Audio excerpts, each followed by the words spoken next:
Assalamualaikum dan salam sejahtera. Saya Nur Majha Awatif binti Abdul Manan mengalu-alukan anda semua ke Hari Suka Sekolah SK Kutan.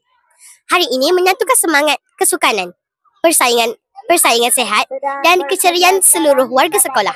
Mari kita saksikan detik-detik penuh aksi dan semangat dari padang sekolah.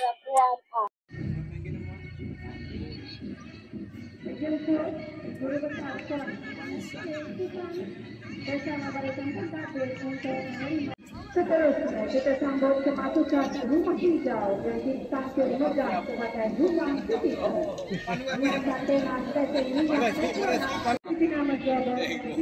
Dengan kekuatan teknologi dan kecepatan warna kuning melambangkan kegembiraan, semangat tinggi.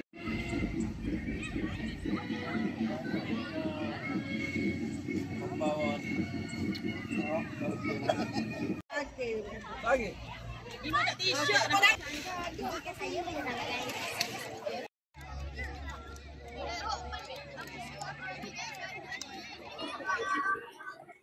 kasih Maria. Suasana di Padang begitu meriah.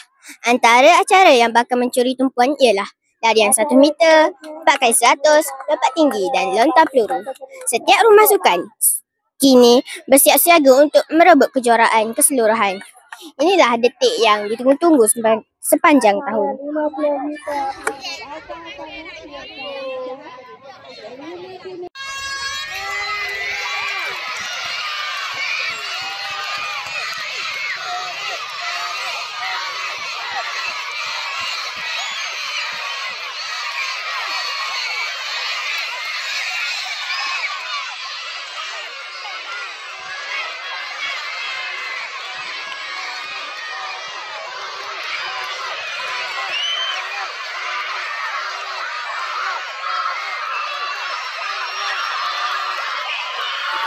Hari Sukan kali ini memperlihatkan semangat luar biasa daripada semua peserta.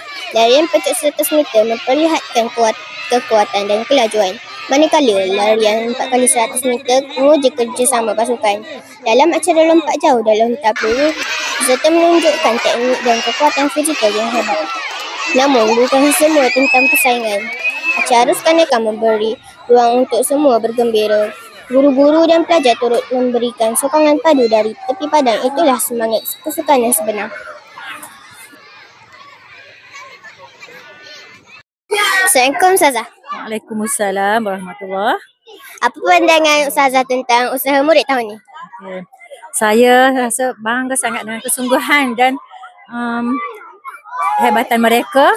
Saya rasa lebih daripada menang. Dan saya lihat semangat berpasukan antara setiap pasukan tu saling sokong menyokong. Itu yang penting.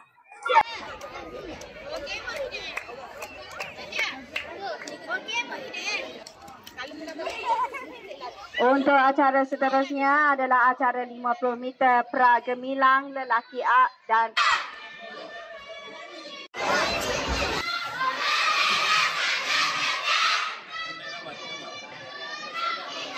Tahniah. Bagaimana perasaan anda selepas memenangi 100 meter tadi? Saya amat gembira kerana saya memenangi peringkat emas dalam acara 100 meter. Terima kasih.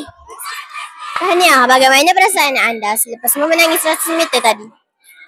Saya sangat gembira mendapatkan peringkat emas 100 meter.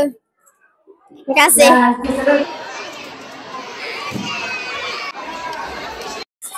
Hari Suka Sekolah bukan sekadar tentang siapa yang menang atau kalah, tetapi tentang nilai semangat, persahabatan dan perpaduan. Tahniah kepada semua peserta dan penyokong. Saya, Nur Majha Awatif binti Abdul Manan, melaporkan untuk TV BSN Sekolah. Hingga kita berjumpa lagi, teruskan berlari, teruskan berjuang.